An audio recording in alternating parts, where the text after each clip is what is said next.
Here's your weekly Canadians Abroad roundup. This week we will focus in on Jonathan David scoring his first hat-trick for Lille, Alphonso Davies scoring once again in the Bundesliga, Cyle Larin keeping his fantastic form going in La Liga, and a lot more in our Canadians around the globe. So hopefully you guys are all excited, and if you are, let's get into the updates now.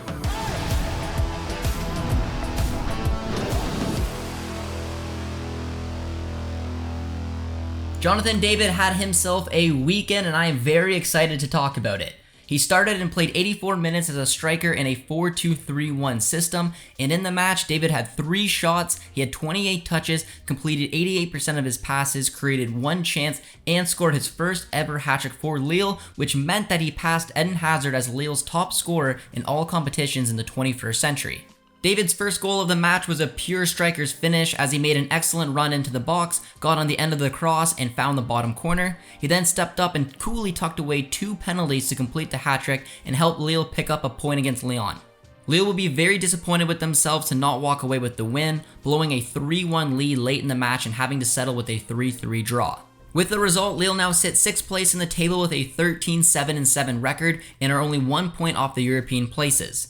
With those 3 goals, David is now level with Mbappe at the top of the Ligue 1 scoring charts with 19, and it is also now David's best ever goal scoring season in Europe, surpassing the 18 goals he scored with Ghent in the 2019-2020 campaign. With the way that Jonathan David is currently playing, there's no doubt about it, some big clubs will target him this summer. I don't know exactly which clubs those will be, maybe like an Atletico Madrid, Tottenham, we know RB Leipzig is interested. Whoever it is though, it will definitely be a story worth watching.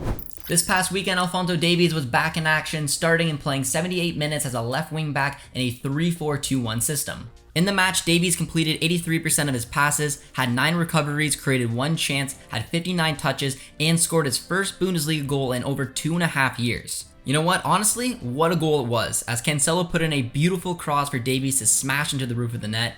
With a finish like that, it's almost unbelievable to think that this is his first Bundesliga goal in 2.5 years. With the result though, Bayern went on to win the match 5-3 in the derby against Augsburg to sit first place in the table with a 15-7-2 record. Dortmund also dropped points over the weekend, which means that Bayern are now 2 points clear at the top of the table. With this goal, Davies now brings his season total to 1 goal and 4 assists, and honestly right now he's playing some of his best football in my opinion. I love seeing him play as a wingback. I keep saying this, you get the best of both worlds. Having that back 3 allows Davies to push up the pitch. We know how influential he will be in the attack, but he's got that speed to always be able to track back, cut in the middle. This is exactly where I like to see him, and Nagelsmann has made it very clear that he wants to stick with this back 3 system, which in my eyes will only benefit Davies. Cyle Larin started once again for Valladolid over the weekend, playing all 90 minutes as a striker in a 4-2-3-1 system. In the match, Larin had 3 shots, 45 touches, created 1 chance, and scored once again. It was a very well taken goal as the ball was whipped in from the left-hand side. Larin showed his great striker's instinct to get a foot to it first to guide the ball into the back of the net. Valladolid went on to draw the match 1-1 against Elche to sit 14th place in the table with an 8-4-13 record. Valladolid will be very disappointed not to take all 3 points because now they're still only 2 points out of the relegation places. Although Larin's incredible goal scoring form in La Liga continues, he now has 4 goals in 7 appearances, which puts him in some very impressive company. Only Cristiano Ronaldo, Ibra, and Robert Lewandowski have scored more goals in their first 7 La Liga matches than Larin. Journalist Roberto Antolin also reported that several teams in the Premier League want to sign Larin this summer due to his incredible form with Valladolid. Now this is a very interesting report. Some of you will remember this when Larin left Besiktas, but he said he wanted Champions League football or the Premier League. He settled on Champions League football with Club Brugge, but now it looks like the potential to play in the Premier League, which he clearly wants to do, could be on the horizon for him. Very interested to see where this story goes. This past weekend, Stefan Eustaquio started and played 69 minutes as a center mid in a 4-4-2 system. In the match, Eustaquio had 60 touches, completed 92% of his passes, he created 1 chance, had 1 shot, 2 recoveries, and 3 interceptions, as Porto went on to win the match 3-2 to sit 2nd place in the table with an 18-3-3 record, still 8 points behind league leaders Benfica. All eyes were on midweek, however, as Porto returned to the Champions League for their 2nd leg round of 16 match against Inter. Eustaquio started in that match, playing 70 minutes as a right mid in a 4-4-2 system. This was a new position for Eustaquio. We have not seen him feature there yet, but he took over the Otavio role. He played very well doing it. He looked very active down the right-hand side. He often cut through the middle and played through the middle because that is what he likes to do. He created a few chances and he almost scored a goal himself. Unfortunately for Porto, they could not get it done. They had a ton of shots, fought like warriors, but in the end, they drew Inter 0-0, meaning that Inter move on to the quarterfinals 1-0 on aggregate. I really liked watching Eustaquio play out wide, even though in my eyes, he does need to play through the middle. That is where you're going to get the best of him. But I didn't really know he had that to his game. So it was very cool to see him play like that. And I'm excited to see if and when he could be used like that again. Over this past weekend, Tajon Buchanan was back in action, starting and playing all 90 minutes as a right wing back in a 3-5-2 system. In the match, Buchanan played well, having 39 touches, 6 recoveries. He won 7 of 11 duels, and he drew the most fouls of any player on the pitch with 3. Club Brugge went on to win the match 2-0 against Standard Liège to sit 4th place in the table with a 13-10-6 record. Just in case any of you missed this, Scott Parker was also sacked last week, which means Buchanan could end up having 4 different managers at the club, and he's only been there for a year and 2 months. It is very impressive to me that no matter who the manager is, Buchanan remained a starter. However, having this many managers cannot be good for his development, and I'm hoping that he can earn himself a move to a bigger club this summer. A transfer for Tajon could potentially be on the cards as well, as it's being reported that Inter's sporting director is keeping tabs on Buchanan. Things are going well, and right now Inter are planning their next steps towards a €10 million transfer. I personally would love this move for Buchanan because he would come in and replace Dumfries. There's an opening right there for him to take. Hopefully he can obviously take it and not have to battle and lose out on that starting place. It's featuring as a right wing back, which I do believe is best for him right now. Just seeing the way that his game is kind of developing, I think that he would suit that role very well. And if you look at the history of Inter and these fullbacks that they keep creating, these attack-minded, talented fullbacks, you have Hakimi, you have Cancelo, and you have Denzel Dumfries. Could just be a fantastic situation for Buchanan to come in and really grow his game in that role. New Celtic favorite Alistair Johnston was back in action over the weekend, starting and playing all 90 minutes as a right back in a 4-3-3 system as Celtic played in their quarterfinal Scottish Cup tie. In the match, Johnston put in yet another impressive performance and picked up an assist as well. He charged down the right-hand side, putting in a beautiful cross for Kyogo to cheekily turn home. Celtic went on to win the match 3-0 against Hearts to book their place in the Scottish Cup semi-finals against Rangers. It will be a rematch of the League Cup final where Celtic won 2-1 and Rangers will definitely be looking to get their revenge. Here's a wild fact for you. Johnston is yet to suffer defeat with Celtic. He's played in 12 matches and in that time Celtic are 11-1-0. He's been the perfect fit for them, and I can't wait to see what Celtic can do going forward.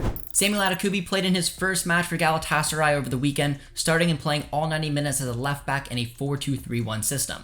In the match, Adekugbe had 57 touches, completed 79% of his passes, had 1 shot, 6 recoveries, and 2 interceptions. Galatasaray went on to win the match 1-0 to sit first place in the table with a 19-3-2 record, 9 points clear of second place Fenerbahce. This was a very impressive return to action for Adekugbe. He last featured for Hatayspor on February 1st, and he still looks match fit.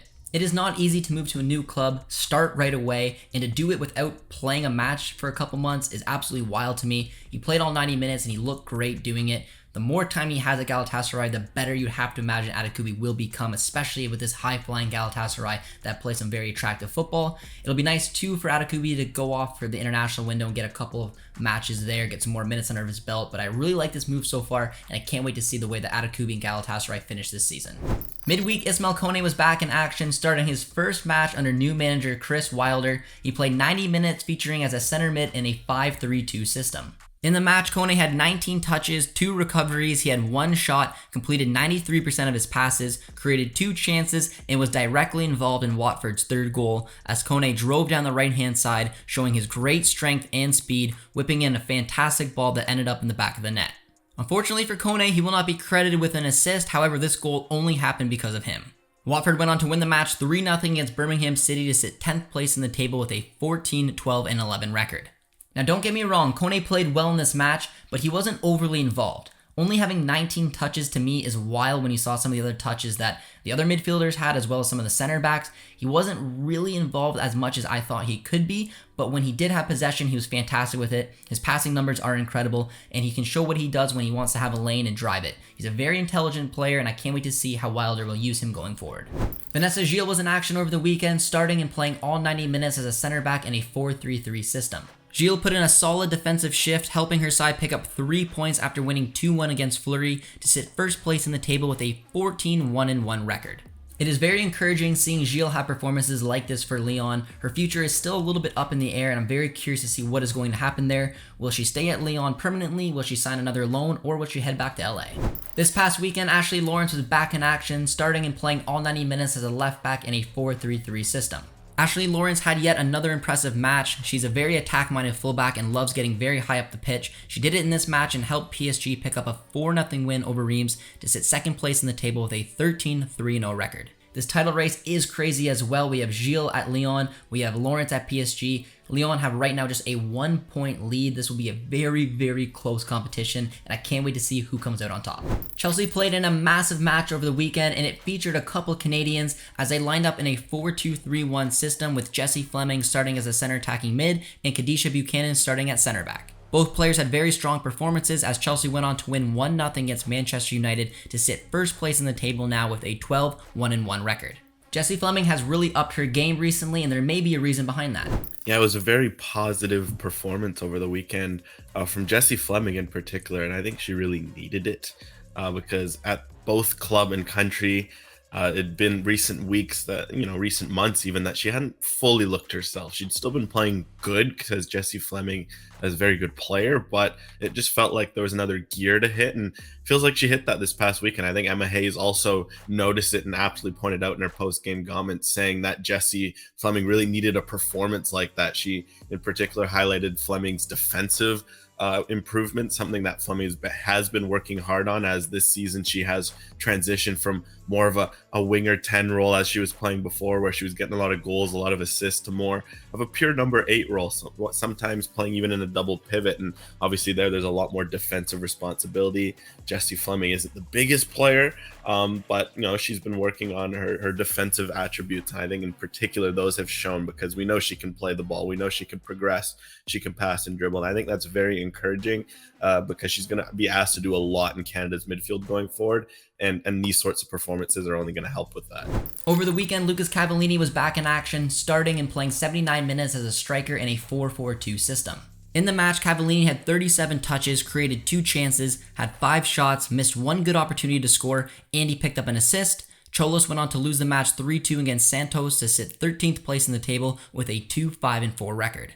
Cavallini continues to produce since returning to Mexico. Right now, he has 1 goal and 2 assists in 6 appearances so far for Cholos. At the age of 30, it'll be very interesting to see what Herman wants to do with him leading up to the 2026 World Cup. Since Cavallini is still playing well and Canada's striker depth chart is pretty thin, you'd have to imagine that Cavallini still has a big role to play for Canada one way, shape, or form. Dominick Zator is back in action for Corona Kielce over the weekend, starting and playing all 90 minutes as a right back in a 4-1-4-1 system. In the match, he had 58 touches, had 3 shots, created 2 chances, had 5 clearances, 5 recoveries, and 2 interceptions, putting in yet another impressive performance. Godinho also started for the very first time for Corona Kielce since making the move, featuring as a right mid in that system. He didn't have too much of an impact on the match before getting subbed off in the 60th minute.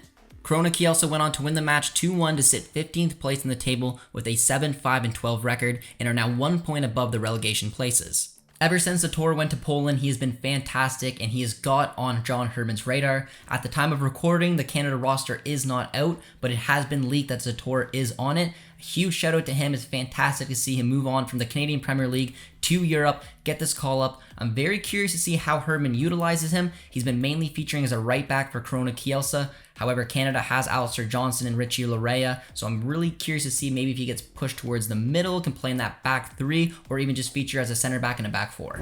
Jacob Shaffelburg got the start once again over the weekend, playing 66 minutes as a left attacking mid in a 4-2-3-1 system.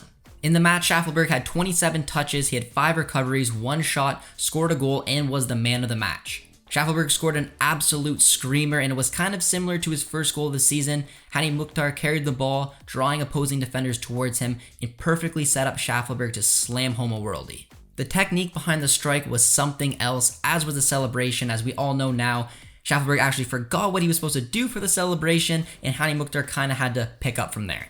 Nashville did go on to win the match 2-0 against CF Montreal and sit second place in the East with a 2-1-0 record.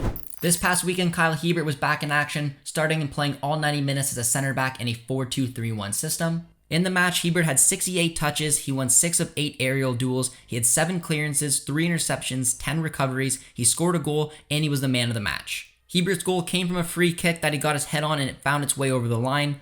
St. Louis went on to win the match 2-1 against Portland to sit first place in the West with a 3-0-0 record. This unbelievable start to the season continues for both St. Louis and Hiebert. St. Louis are looking to break records, and Hiebert was also named into MLS's Team of the Week after that big performance against Portland. That is all the time we have for in this week's edition of Canadians Abroad. I hope you all enjoyed it, and if you did, be sure to tune in for next week's update.